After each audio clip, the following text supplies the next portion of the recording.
You're getting traded, and you're getting traded.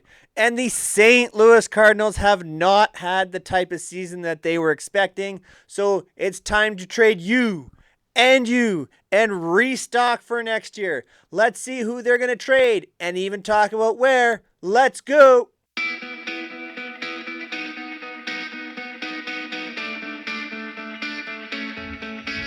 No, the St. Louis Cardinals have not had the season that they were hoping for this year. So let's take a look and talk about who I think is on their way out and potentially could be back next season. First off, the obvious answers here. Jordan Montgomery, Jack Flaherty, Jordan Hicks, all three are in expiring deals this season. They're getting traded. There is no reason for the Cardinals to keep them around. It just doesn't make sense in the long-term future of the team. They need to be traded as rentals. Do I expect any of them to return to St. Louis? Possibly, but I think they're going to end up in other locations, and the Cardinals will look elsewhere for their new pitching needs for next season. Now, there are a couple other guys out there that I think potentially could be traded. I think the Cardinals need to trade an outfielder. They need pitching for next season. They already have too many outfielders. If you're going to play Jordan Walker in the outfield, combined with Lars Nootbaar, you throw out Alec Burleson, you include Dylan Carlson, Tyler O'Neill. That's 5 guys for 3 spots.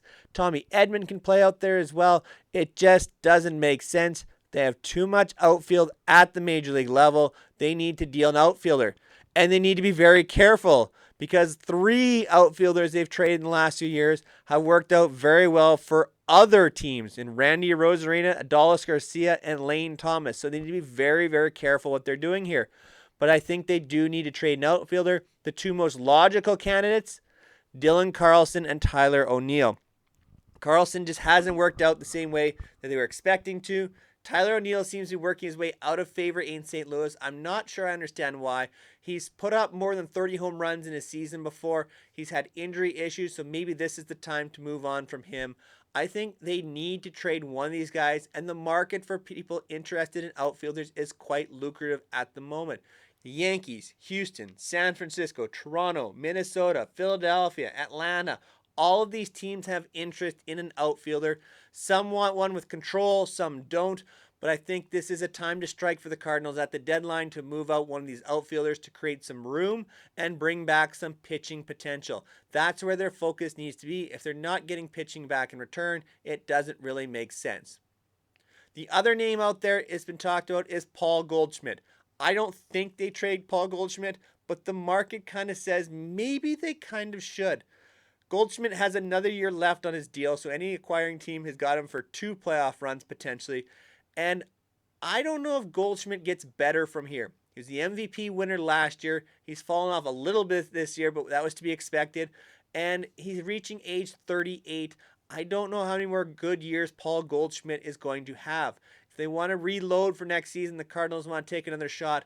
Yes, they probably want to keep Goldschmidt around. But if they can get some big pitching potential back in a deal, they have to look at this. They have to look at the potential of going younger. And it doesn't make sense to keep blocking some of the path of some of these younger prospects. Nolan Gorman is a quality hitter. He's not a second baseman. They need to find a different position for him, and maybe it's at first base.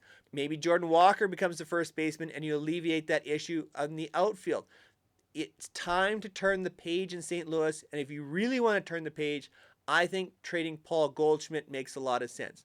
Now, Nolan Arenado is not going anywhere. I think that's pretty much a given. But Goldschmidt is the guy I would look at trading. But he has a full no trade clause, so you're going to have to run that through him anyway. There are a couple teams out there that I think he would consider. The Phillies would make some sense, although now with Bryce Harper playing first base, I'm not sure if they make as much sense. Houston makes a ton of sense in replacing Jose Abreu there. Other than that, maybe you look at the Marlins, but I don't think the Marlins are going to be in this much longer. So I think Goldschmidt makes a lot more sense to a team like the Astros if they're willing to part with some of their younger pitching prospects. And the question is, does Goldschmidt want to move? And if he doesn't want to move, then he's not going to. As far as Montgomery, Flaherty, and Hicks, knock on the door, give them a phone call, whatever it takes. The team that needs to be banging on that door is the Arizona Diamondbacks. The Diamondbacks are 27th in baseball from their starting pitching in wins above average. They're 26th in baseball when you look at the entire pitching staff. they should be looking at acquiring all three guys. If you can get Montgomery, Flaherty, and Hicks, that makes a ton of sense for Arizona. One-stop shopping for the Diamondbacks. You need to stay in this race.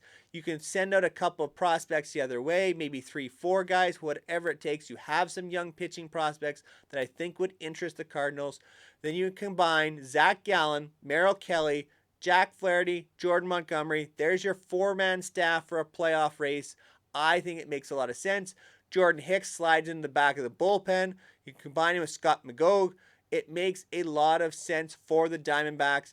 And I think the Cardinals would make a lot of sense in making this deal as well. You might get more in return if you package all three guys together rather than separately. And when I say more, I mean quality. More quality in return rather than individual trades where you may get more prospects, but not in terms of the quality.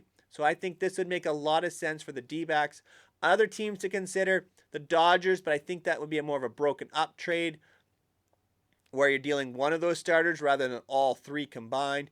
You look to a lot of teams. The Blue Jays need relievers. Jordan Hicks would make sense there. Baltimore could use a Jordan Hicks. Tampa Bay could use any of these guys. If you break them up, you may get a bunch of prospects back in return.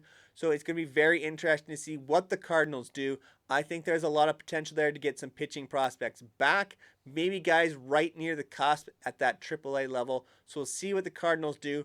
But for me, I think the three pitchers are gone for sure. The outfielders, I think it's like an 80% chance that an outfielder is dealt. They basically have to do this in my eyes, unless they trade Paul Goldschmidt. And Goldschmidt, for me, is about a 20% chance right now, probably even less than that, all depending upon that no-trade clause. It's going to be a very, very interesting time in St. Louis. They're not used to being in this position of the season, so let's see what happens come deadline time. Thank you so much for making it all the way to the video. Make sure you're subscribed here at 3 Up, 3 Down. Comment down below what you think the Cardinals are going to do at the deadline. Make sure you're subscribed so you can follow me on the community tab on YouTube. As well, go check out the latest video on Cody Bellinger. And I'm going to have more YouTube shorts popping up here as we approach the deadline. So make sure you're checking them out as well. Till next time, take care, everyone.